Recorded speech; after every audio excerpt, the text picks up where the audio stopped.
What is up, guys? My name is Tina, and you are listening to my podcast, Self Help Groups and Recovery Based Living for the Newly Sober.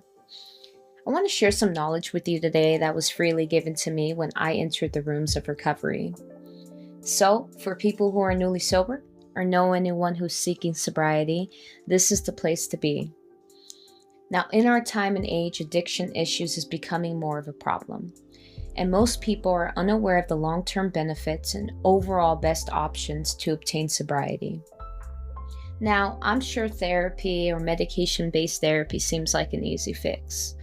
Although these are great things to add to someone's recovery foundation, it doesn't have the ultimate benefits that one needs when seeking a clean and sober life. Let's dive into a great source that is more efficient for someone's sobriety. Can you guys guess it? Well, it's self-help groups. I'm sure many of you have heard of this, and if you haven't, well, today is your lucky day. Self-help groups is literally defined in the name. It's a group of individuals who meet up in the building and provide a supportive environment for newcomers or old-timers. If you haven't heard of these sayings, well, don't worry. It's how us addicts define people coming into the rooms for their first time, or for people who have some time on their belt. So for anyone struggling with an addiction problem, having the right resource for these groups is great. Like Alcoholics Anonymous or Narcotics Anonymous, these are worldwide self-help groups. These meetings have helped many recovery folks remain sober for a long time. It has also provided a safe place for those who may feel isolated from society becoming newly sober. Let's get into a study that was taken by Verdes et al. In 2006. They did this study to determine how individuals benefited from attending self-help groups after drug treatment. The results of this study were that people who attended these meetings had a higher rate of abstinence from drugs and alcohol due to the roles of self-help groups. It's amazing that they were even able to do that.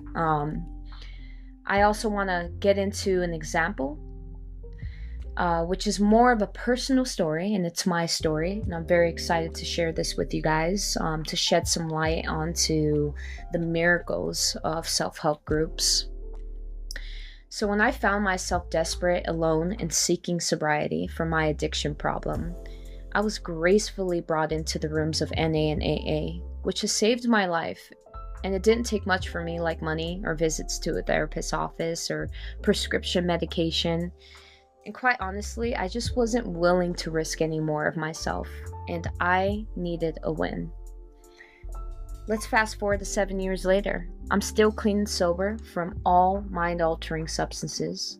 And with the help of self-help groups and a recovery-based living life, I have finally found serenity.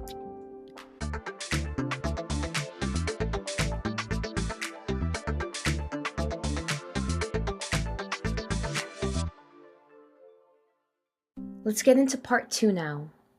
So, with modern society now, they tend to advertise therapy and medication-based therapy.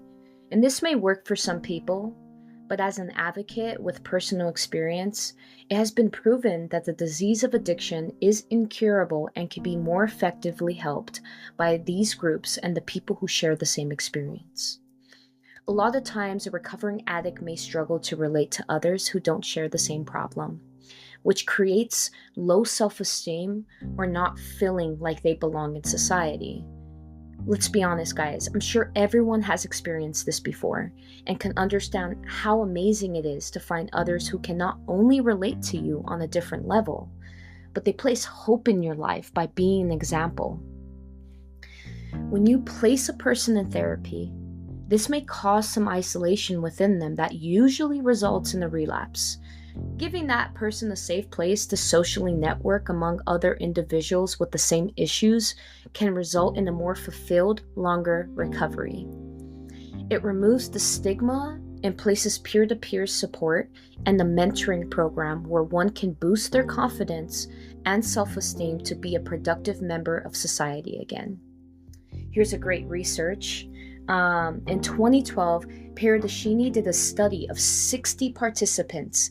They took 30 from self-help groups and another 30 from a rehab center.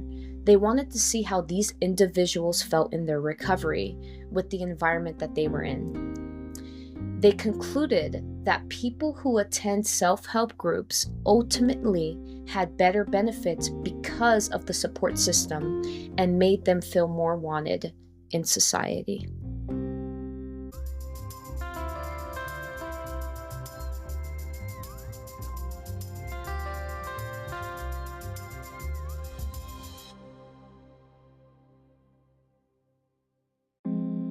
All right, we are on part 3. Hopefully you guys are still here with me.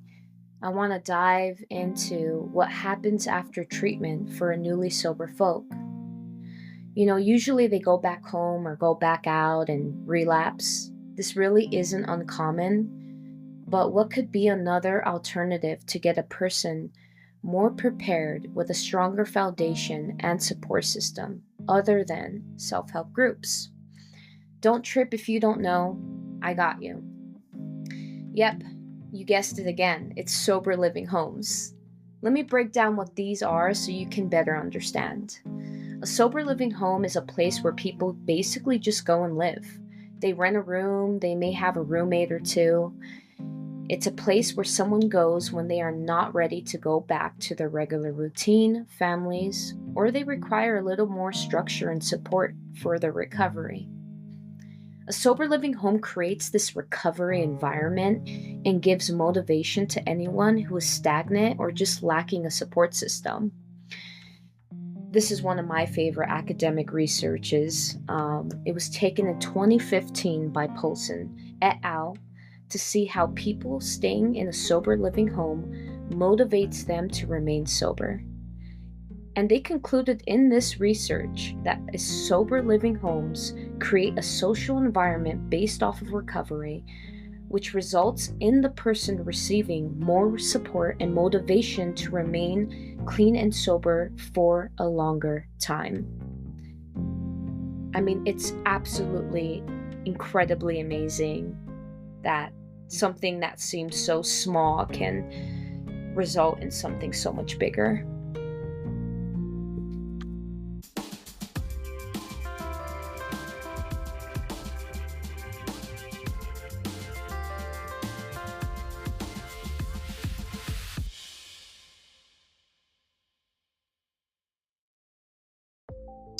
All right, guys, you have made it to the end. This is the conclusion part.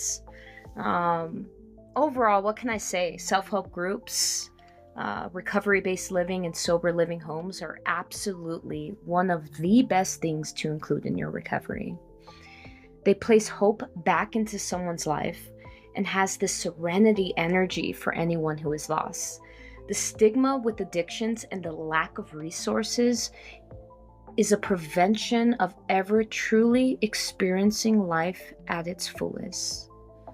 Providing the right resources can ultimately save someone's life from the disease of addiction, and it all starts here on my podcast, Self-Help Groups and Recovery-Based Living for the Newly Sober.